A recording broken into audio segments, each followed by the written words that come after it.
সর্দার বল্লভভাই প্যাটেলের ১৫০তম জন্মবার্ষিকী উপলক্ষে দেশজুড়ে একতা যাত্রার আয়োজন করা হয়েছে। বুধবার বিকেলে বংশীহারি ব্লকের পাথরঘাটা থেকে এই যাত্রার সূচনা করেন বিজেপির জেলা সভাপতি স্বরূপ চৌধুরী, তপন বিধানসভার বিজেপি বিধায়ক বুধু রায় টুডু এবং গঙ্গারামপুর বিধানসভার বিজেপি বিধায়ক সত্যেন্দ্রনাথ রায়। এছাড়া উপস্থিত ছিলেন অন্যান্য বিশিষ্টজন। এদিন পাথরঘাটা থেকে শুরু হওয়া একতা যাত্রা বুনিয়াদপুর চৌপথি এলাকায় এসে শেষ হয়। এদিন বিধায়কদের পাশাপাশি শতাধিক মানুষ জাতীয় পতাকা নিয়ে এই একতা যাত্রায় অংশগ্রহণ করেন। সর্দার বল্লভভাই প্যাটেলের ১৫০তম জন্মবার্ষিকী উপলক্ষে গোটা দেশ জুড়ে এই কর্মসূচি চলছে। এক ভারত আত্মনির্ভর ভারত। যুবকদের মধ্যে দেশাত্মক বোধকে জাগরিত করতে এই স্লোগানকে সামনে রেখে চলতি মাসের ১৭, ১৮ ও ১৯ তারিখে সমগ্র দেশের সাথে সাথে দক্ষিণ দিনাজপুরেও একতা যাত্রার আয়োজন করা হয়েছে। এই কারণে বংশীহারি ব্লকের পাথরঘাটা এলাকায় সর্দার বল্লভভাই প্যাটেলের ছবিতে মাল্যদানের পাশাপাশি শপথ গ্রহণ করা হয়। শপথ বাক্য পাঠ করান তপন বিধানসভার বিজেপি বিধায়ক বুধু রায় টুডু। এই বিষয়ে বিজেপির জেলা সভাপতি স্বরূপ চৌধুরী জানান। দাদা, কোথা থেকে কি যাত্রা শুরু করছেন?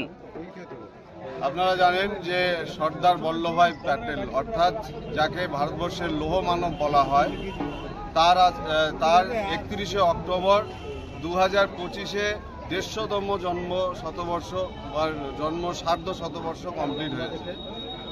সর্দার বল্লভভাই প্যাটেল যেভাবে দেশকে যে বিচ্ছিন্ন যে বাদী যে শক্তিগুলো সেগুলোকে একত্রিত করে দেশকে শক্তিশালী করেছিল এবং স্বাধীন ভারতবর্ষ আর রচনা হয়েছিল, তার যে অবদান সেটা অবিস্মরণীয় অবদান। এখনও আমরা বিভিন্ন ক্ষেত্রে দেখি যে দেশের মধ্যে বহিঃশত্রুর অনেক প্রবেশ ঘটেছে এবং বিচ্ছিন্নতাবাদী বিভিন্ন জায়গায় শক্তি মাথাচাড়া দিচ্ছে। আমরা ওনার আদর্শকে আর আগামী দিনে এগিয়ে নিয়ে যাওয়ার জন্য আজকে আমরা পাথরঘাটা থেকে বুনিয়াদপুর পর্যন্ত যে একতা যাত্রা, সেই একতা যাত্রায় আমরা সামিল হব।